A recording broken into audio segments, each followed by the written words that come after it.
Compound interest can be a big hurdle.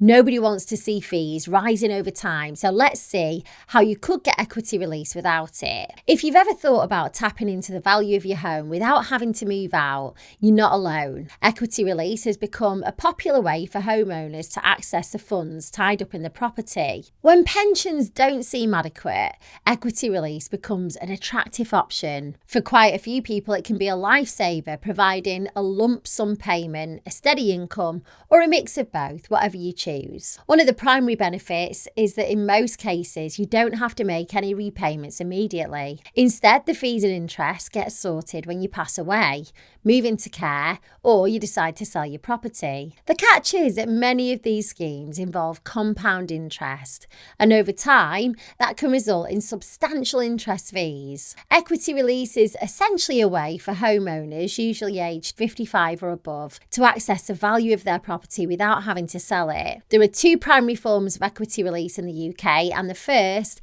is a lifetime mortgage. It's like a reverse mortgage. Instead of paying off a loan bit by bit, you secure a loan against your home's value, and then later on, when you sell your house or move into long-term care or pass away, the loan and the accumulated interest are repaid. The second is home reversion, and this is where you sell a portion or all of your home to a company or an investor. You get cash, and the best part, you can continue living in your home without paying rent. Later on, when the property is sold, the proceeds are divided on ownership percentages. Let's get into the compound interest conundrum. At its core, compound interest is about growth. It's where interest isn't just calculated on the original amount or principal, but also on any interest that's already added. When you're saving or investing, compound interest is your best mate. It means that your money grows faster, but when you're borrowing, like with equity release, it can lead to ballooning debt. This is how you dodge compound interest. Some equity release plans offer ways to sidestep compound interest,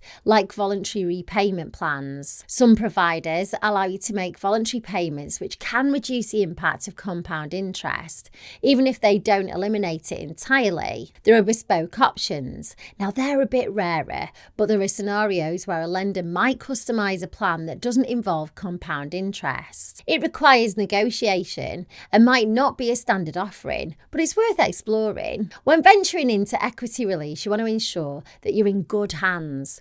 Always check if the provider is regulated by the Financial Conduct Authority. Being a member of the Equity Release Council is another good sign. It means that they adhere to high industry standards. Remember to scour reviews, compare interest rates and fees across different providers, and maybe even consult with a financial advisor specialising in equity release. If you're interested in seeing if you could release equity, simply go to the description below and fill out the short form. It contains some short questions like your date of birth and property value, and it'll give you access to tailored quotes to your circumstance. It's totally free to fill out, and of course, it won't affect your credit score. And if you use that link, you'll be supporting Money Nerds, so thanks.